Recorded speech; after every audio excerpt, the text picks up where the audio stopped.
মা বাবার পায়ে হাত দিলে সম্মান কমে না রে যুবক। আপনারা কত দূর থেকে বিল পেরিয়ে কত ঠান্ডার ভেতরে কুয়াশার মাঝে আসছেন। আমি জানি আপনারা টাকার জন্য আসেন নাই, খানার জন্য আসেন নাই। কেউ নিজের পকেটের টাকা ব্যয় করে আসছেন, কেউ গাড়ি ভাড়া করে আসছেন। আমার মা বোনেরাও আসছেন আমার চেহারা দেখার জন্য না।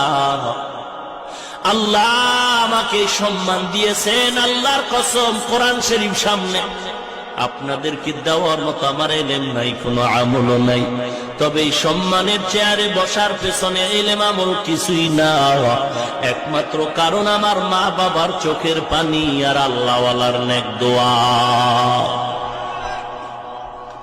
ও সন্তানের মা বাবা,